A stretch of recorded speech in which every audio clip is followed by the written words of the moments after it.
Hello, everyone, and thanks for joining us for Access City Council. I'm your host, City of Las Vegas Communications Director David Riggleman. Coming up on this show, a new pedestrian bridge on Summerlin Parkway is dedicated in memory of a young man killed in a crash.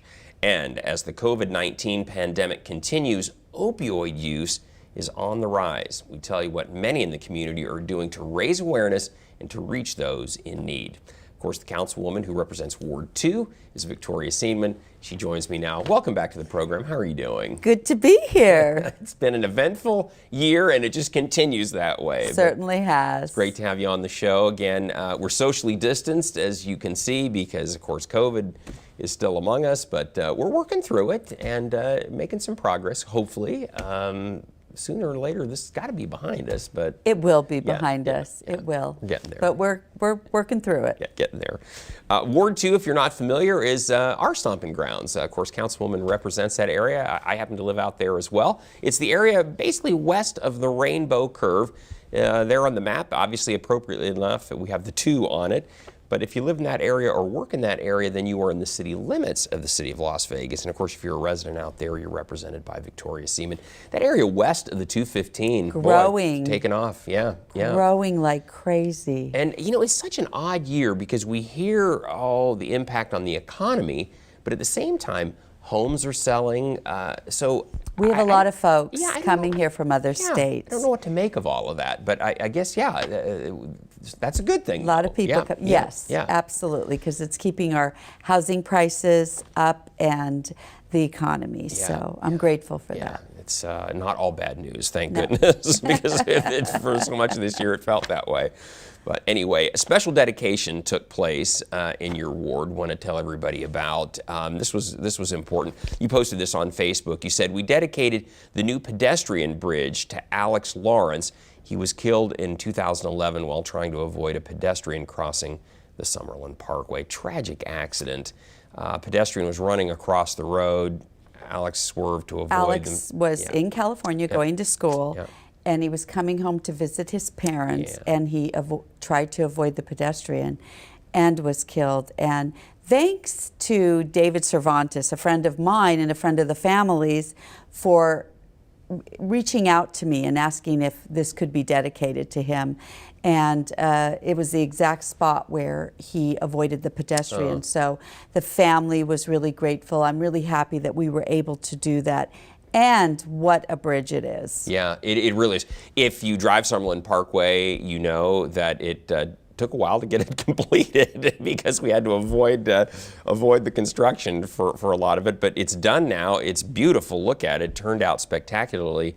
And what a great amenity now. If you live, especially if you live just south of Summerlin Parkway, now you can just take that bridge right over to Kellogg's Air Park, all the amenities over at the park, the dog park, soccer fields, tennis courts, all that are over there. It made it impossible before this bridge to walk to the park if you live there because you of the freeway. You had to go either up to Durango or all the way down to Buffalo, and then work your way around. And that's a hike. Great addition to Ward 2. Yeah, and I think that obviously that meant a lot to his family. We saw Alex's family in the video. It did. Had to have been.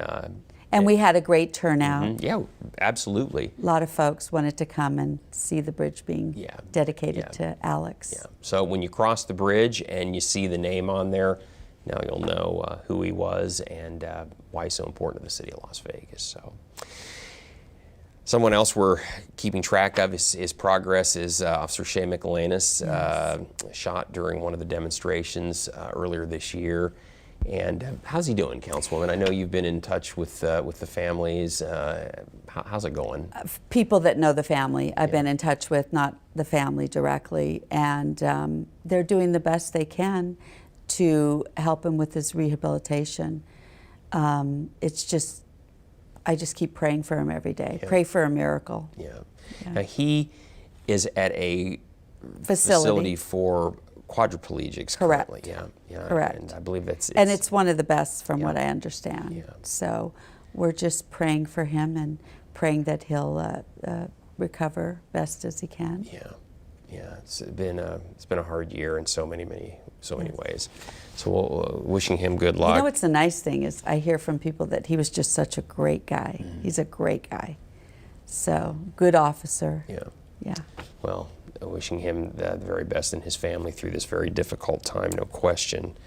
And we've got a reminder for everybody, Councilwoman, that if you haven't filled out your census, time is running out. And I know so important. The clock is ticking on this now. So important. So folks don't know, it's really important that we get an exact count of how many residents we have here in Nevada, not just for congressional seats, but also for money from the federal government for our state. And I don't think people realize that. So I'm urging everyone to go online and make sure that you're counted for the census. A few questions. It's easy. It takes literally just a few minutes. A minute, yeah. And that's how to do it. You can go to 2020census.gov, or you can call that number 844-330-2020. They're going to send some census takers out. It's a little difficult with COVID, but if you haven't completed it online, you can have someone come to your home to be counted. But it's like you say, Councilman, it's just vital that everyone be counted. And the information is confidential. I think people feel like if they tell it's an invasion of privacy, but it's not. No. And the nice thing is like you said, you don't really want someone to come to your house, so just go online. Exactly. Or if you don't have a computer, just call the number. Yeah, and you can take care of the census that way. The information, by the way, is secured for 72 years, sealed for 72 years. So you're not going to have to worry about telling, what you're telling to the census takers, to the Census Bureau, becoming public information. In fact, they don't share that information with anyone other than the Census Bureau. That's right. So it's okay. So I'm urging everyone to please get registered. Exactly. Get to make sure that happens. And I'm going to remind everybody too, there's another important reason, because we're in a battle with Reno to see who has a higher participation rate. And we're that far ahead. We want to stay that way. Let's stay there. Losers have to wear the other school's jerseys to a city council meeting. So when they lose, they're going to have to wear UNLV jerseys at their council meetings. That's what we're shooting for here. So please be sure, on a serious note, please be sure that you've filled out your census. It's vital to our state. As Councilwoman said, all the federal funding that we get is based on the number of people that live in the state. And it's significant. For every missed person, we're talking about $20,000 potentially that's missed for our state. So it's significant. Every person. Exactly. So everybody being counted is really vital. I want to tell everybody out there, you have a big change. You've had this great segment called Small Business Sunday, and it's now moving to Small Business Saturday. We just changed it up just a little bit. So now I love this segment. I really do. Yes. Oh, well, we were talking about it. Yeah. There's so many great businesses in Ward 2 that people just don't know about. Exactly. And so our Business Saturday is for any business in Ward 2. Just contact us, Ward 2 at lasvegasnevada.gov, or call our office 702-229-2420, and we will come out, or you can come to the office and we'll do a little segment on your business, 2 or 3 minutes, and we'll put it all over social media. And this is so important. People look forward to seeing who we're featuring. I've lived in the ward for over 20 years, and I learn something every time because I didn't know about these businesses. Right. Pizza places, the cleaners, new Bambina. Exactly. Yeah, all these spots one. that, I had no idea that they were there. Now I do. Now you know, and it can be a dry cleaner, a restaurant. Yeah. It doesn't matter what type of business you have. You've featured so many different ones. Yeah, it's been great. I'm happy to do it, and I like getting to know the owners or the managers so that they understand that if we can help them in any way, that's what we're here for. Yeah. I'm very pro-business. I love helping small businesses. Well, especially in the year that we're having, if you can support small business out there, that makes a huge difference. Huge. So a lot of these folks are really struggling to keep their doors open. Absolutely. So what you can do to send the business their way is obviously very greatly appreciated. But again, it's a wonderful segment. You can follow it on the Councilwoman's Facebook or Instagram, right? Instagram and Twitter. And Twitter too. And so it's a lot of fun. I like I say, I always enjoy this segment because some of these places are literally around the corner from me, and I didn't know they were there. So good stuff. And then we want to tell everybody, Councilwoman, we're heading into the fall. It's coming up here, and so we're going to be doing some movies in the park, right? That's We've got right. the Ward 2 movie in the park coming up on October 9th out at Bruce Trent Park. That's there at Vegas and Rampart, great park. And the movie is Maleficent, right? Yes, it is. And I want to tell folks, we are sprucing up that park, but we'll talk about that in another segment when it's done. But by October 9th, you'll see that we are really improving the park, Bruce Trent. Yeah, so. it's a really convenient location right there. It like is. I say, Vegas and Rampart, easy to get to, not far from Summerlin Parkway. So it's a park that gets a lot of use. And we'll have all new features there. That's yes. wonderful. That's I'm, really I'm nice. really excited about that. Well, good stuff all the way around. Excited for that, and heading into some things maybe more normal again, as we head into the fall. So, well, we need to take a short break, but when we come back, the impact the COVID-19 pandemic is having on the opioid crisis. That's next, so please stay with us.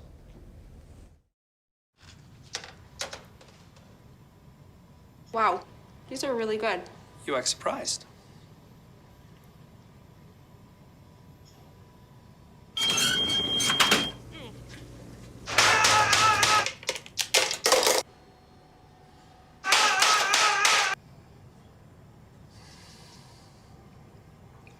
Practice makes perfect. You don't have to be perfect to be a perfect parent. There are thousands of teens in foster care who don't need perfection. They need you.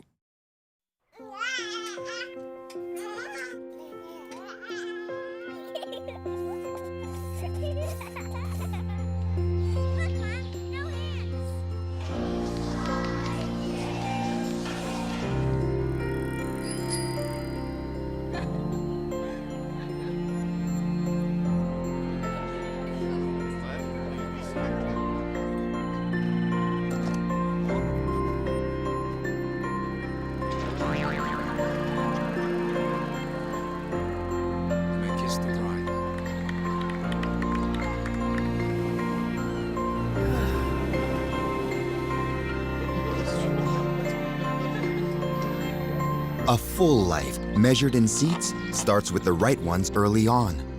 Car crashes are a leading killer of children 1 to 13. Learn how to prevent deaths and injuries by using the right car seat for your child's age and size.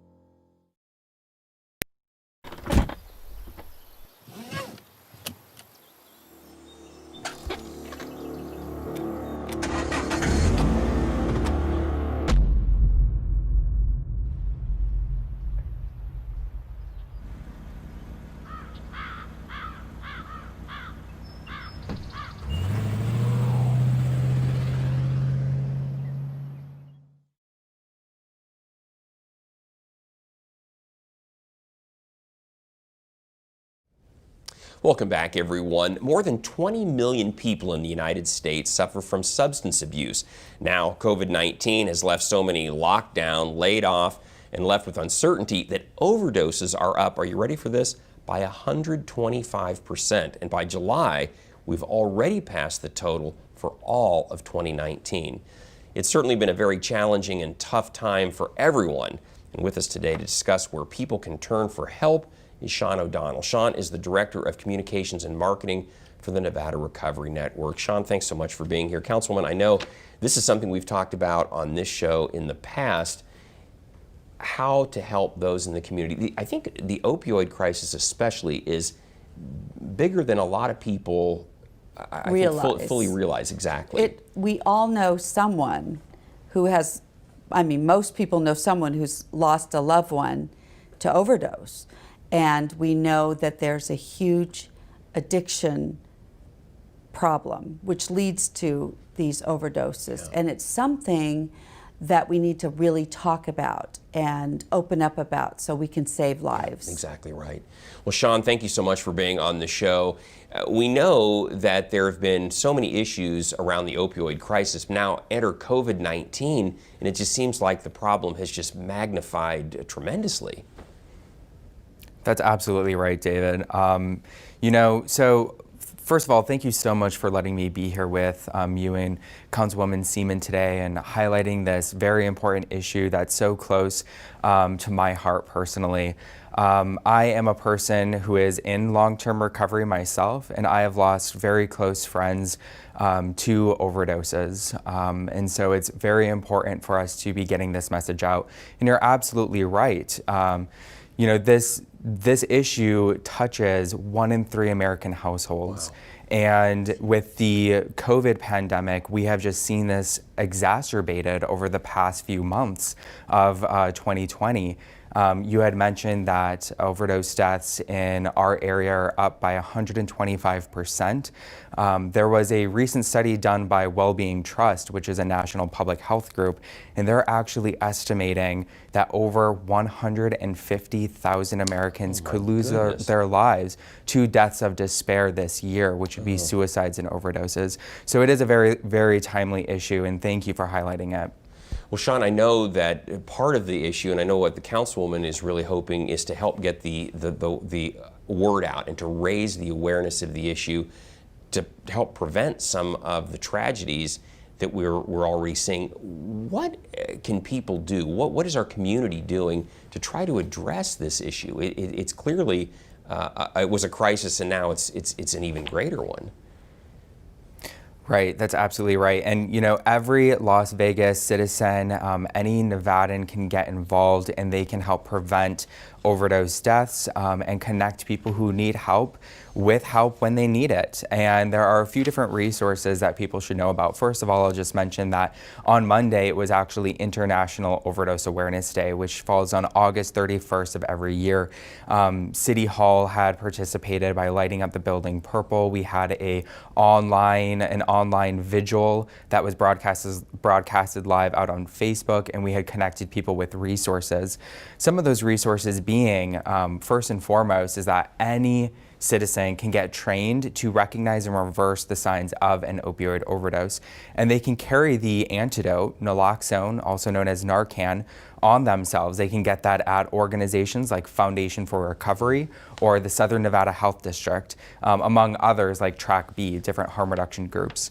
So every citizen, that's one of the first steps, is to get yourself trained, carry naloxone, an overdose prevention kit, and also know that groups out there, nonprofits like Foundation for Recovery, offer at no cost to the community recovery support. So if anybody is seeking help, they can contact us at any time, and we're able to connect somebody who's seeking help with what we call a recovery coach, somebody who has lived experience, who has been there before, and we can help them navigate the different systems or whatever they need to find fulfilling life in long-term recovery. Yeah.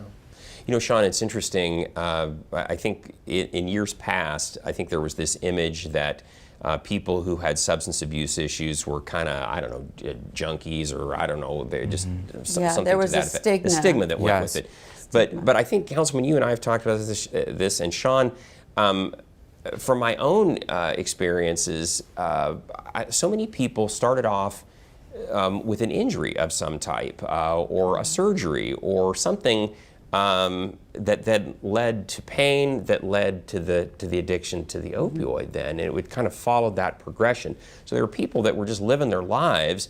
I don't think they had the intention to go out and obviously ever get hooked, but that was the outcome of their path, and that's what makes this so scary, because anyone could find themselves in that situation. Yes. Yeah, you know, Dave, you're absolutely right. And that can be and has been the pathway for many Americans and Nevadans who may have found themselves previously injured, were then prescribed opioids, as many doctors were told by different pharmaceutical manufacturers, and then that individual may have developed a substance use disorder or an opioid use disorder to those medications. You know, now we're seeing a lot less prescribing in the country. We're still prescribing much more than we were back in the 90s.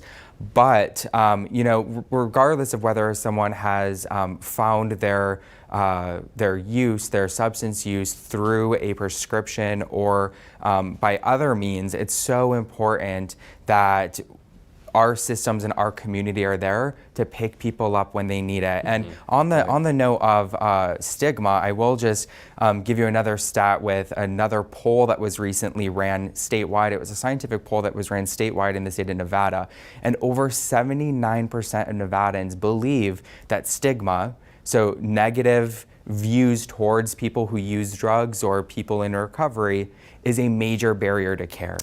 So if Nevadans, if our own citizens believe this and know this to be true, then we need to start to address that stigma, treating people with compassion and respect, so that's no longer a barrier to the care that's already available. Yeah, and that's such a good point, Sean, because it's really like any other illness, and you don't regard a stigma if someone who has some other type of illness is a stigma. You want to see them get help, and it should be the same, obviously, for those with substance abuse as well. Yes, and that's why this awareness is so important. And I also want to thank our great mayor. She gave a proclamation for International Overdose Awareness Day. Exactly, to help highlight that. Yes, exactly. The city's trying to do its part as well at all levels, council level and the mayor's office as well.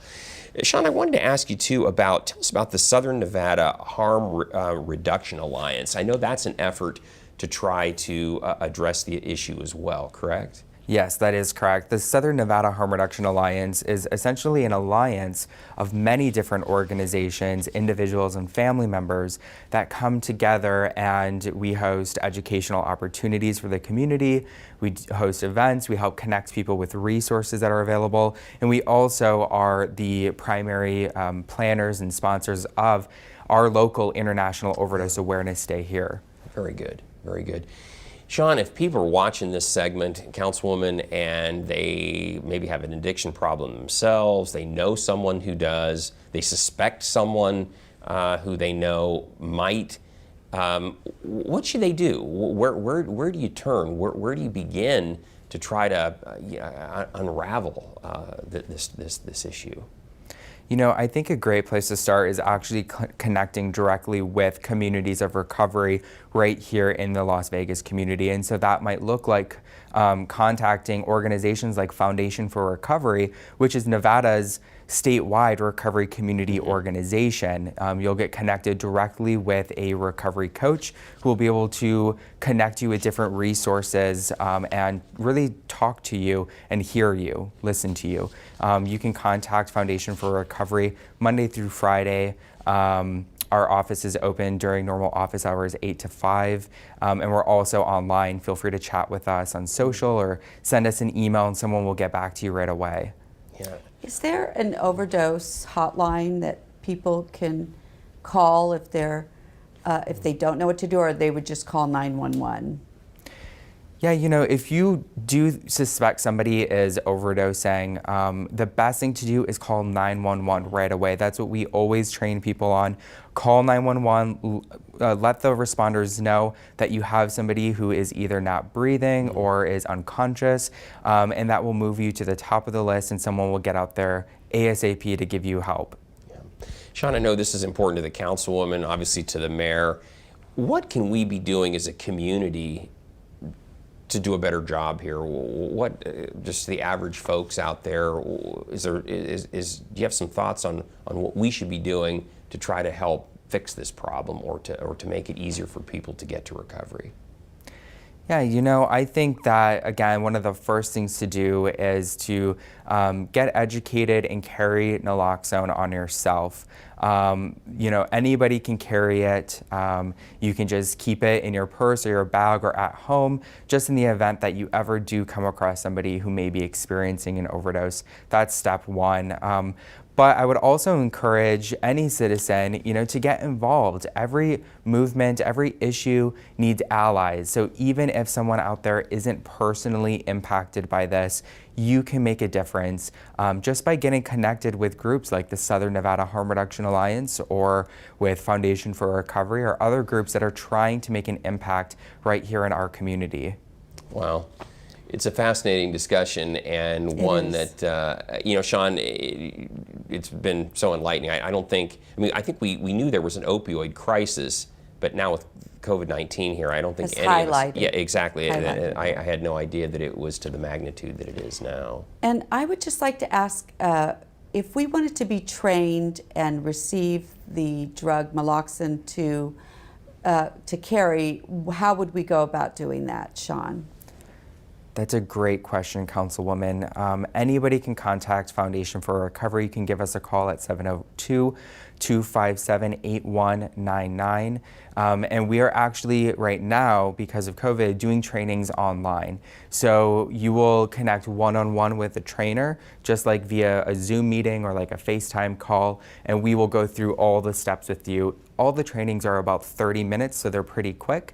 And then we have overdose prevention kits, naloxone kits, at our facility that we can send you directly in the mail or even come and drop it off at your door. So we've been doing door-to-door naloxone distribution since the pandemic had started, and we've actually distributed over 800 naloxone kits across 5 Nevada counties so far.